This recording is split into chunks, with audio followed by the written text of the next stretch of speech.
Hello everyone. तर आज आपण बनवतो आहे स्वीट कॉर्न चाट. तर चला सुरुवात करूयात. इथे मी गरम पाणी करायला ठेवलं होतं. त्यात आपण कॉर्न घालून त्यांना छान बॉईल करून घेणार आहे. थोडंसं मीठ घालून ह्यांना बॉईल करायला सोडून देऊ.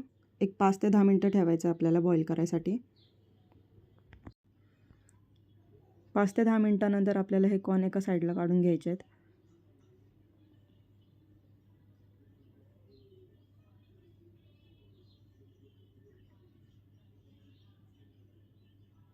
आपले कॉर्न छान बॉईल झालेले आहेत.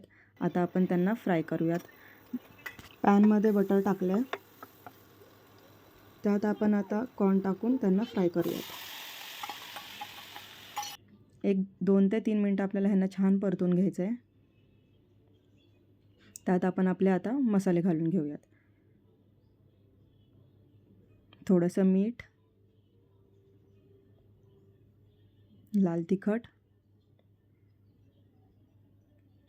काळी मिरी पावडर आणि थोडंसं ऑरिगॅनो.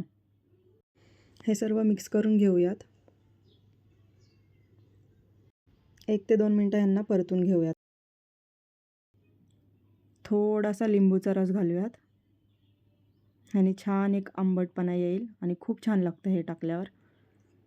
थोडंसं एकदम परतून घेऊयात आणि त्यात कोथिंबीरने थोडंसं गार्निशिंग करूयात.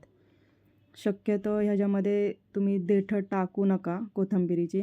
फक्त पानं घातली तर खूप छान टेस्ट येते. आणि आता ह्याला सर्व करून घेऊयात आपण.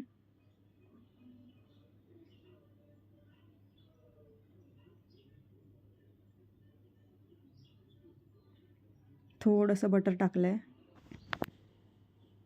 कोथिंबीर घालून सर्व करूयात. आपले स्वीट कॉर्न रेडी आहे. जर तुम्हाला रेसिपी आवडली असेल तर नक्की लाईक, शेअर आणि सबस्क्राईब करा. थँक्यू.